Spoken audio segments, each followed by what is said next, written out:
তারেক রহমান সাহেব এই খেলাটাকে তিনি একেবারে গ্রামের মধ্যে মানুষের মধ্যে নিয়ে যাওয়ার জন্য কাজ শুরু করেছেন।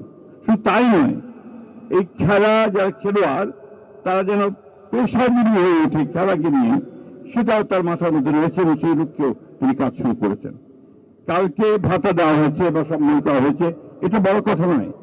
বড় কথা হচ্ছে যে ভবিষ্যতে যারা খেলবে তারা যেন খেলাকে পেশা হিসাবে নিতে পারে, এই কাজটি তিনি শুরু করেছেন, যেটা আমি মনে করি যে বাংলাদেশের ক্রীড়াঙ্গনে নিঃসন্দেহে একটা নতুন চিন্তা, নতুন ভাবনা এবং সামনের দিকে এগিয়ে যাবে।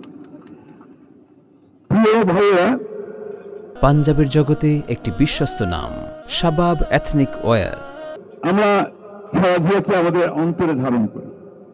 আমি এখনো সুযোগ করে খেলা দেখতে চাই এবং যদি আবারও মহানের ফুটবল খেলা হয় তাহলে আবার দেখতে যাব, কারণ এগুলো আমাদের প্যাশন। আমরা ছোট থেকে গড়ে উঠেছি এই ধরনের আপনার আনন্দ উপভোগ করার মধ্য দিয়ে। আমরা সবসময় মনে করেছি এখানে কোনো রাজনীতি থাকবে না, এখানে রাজনীতির কারণে কোনো মেধাবী জাতীয় দল থেকে এটা সবচেয়ে কষ্টের কারণ হয়ে দাঁড়ায়। এইগুলো থেকে আমাদেরকে বেরিয়ে আসতে হবে। আমি আমাদের অত্যন্ত তরুণ ক্রীড়ামন্ত্রী, যিনি নিজে অত্যন্ত একজন দক্ষ, যোগ্য এবং বরেণ্য ফুটবলার ছিলেন, জাতিকে প্রতিনিধিত্ব করেছেন, তাকে অনুরোধ করব যে এই বিষয়টার দিকে লক্ষ্য রেখে রাজনীতিকে মুক্ত করে ক্রীড়াঙ্গনকে যদি আমরা সামনে নিতে পারি তাহলে নিশ্চয়ই আমরা সফল হব। আর আমাদের বর্তমান প্রধানমন্ত্রী জনাব তারেক রহমান সেটাই চান, সেটাই তিনি কালকে বলেছেন। আমি বক্তব্য দীর্ঘ করবো না। আমরা একটা অন্ধকার থেকে বেরিয়ে এসেছি, একটা অন্ধকার সময় থেকে বেরিয়ে এসেছি, যে কথা নিয়াজ মুর্শেদ বলছিল। আমরা লেটস নট ও থেকে আর মনে না করি।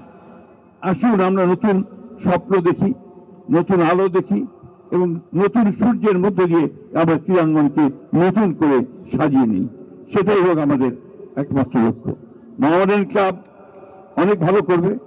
মোহামেডান ক্লাবের মধ্যে এখন যারা এসছেন তারা বেশিরভাগই তরুণ এবং আমি মনে করি তাদের নেতৃত্বে মোহামেডান ক্লাব সামনের দিকে এগিয়ে যাবে। একই সঙ্গে অনেকে রঞ্জন বাবু এসছেন, আমাদের অন্যান্য ক্লাবগুলো তারা ইকুয়ালি স্ট্রং হবে। অর্থাৎ খেলার মাঠে আমরা প্রতিযোগিতা দেখতে চাই, সুস্থ প্রতিযোগিতা দেখতে পাই। আমরা ওই দৃশ্য দেখতে চাই যে মোহামেডান ক্লাব আর আবাহনী খেলা ন্যাশনাল ফুটবল স্টেডিয়ামে হচ্ছে আর বাইরে মারামারি করছি আমরা, ঠিক না? এই জিনিসটা আবার দেখতে চাই। আপনাদেরকে সকলকে অশেষ ধন্যবাদ আমাদেরকে আমন্ত্রণ জানানোর জন্য।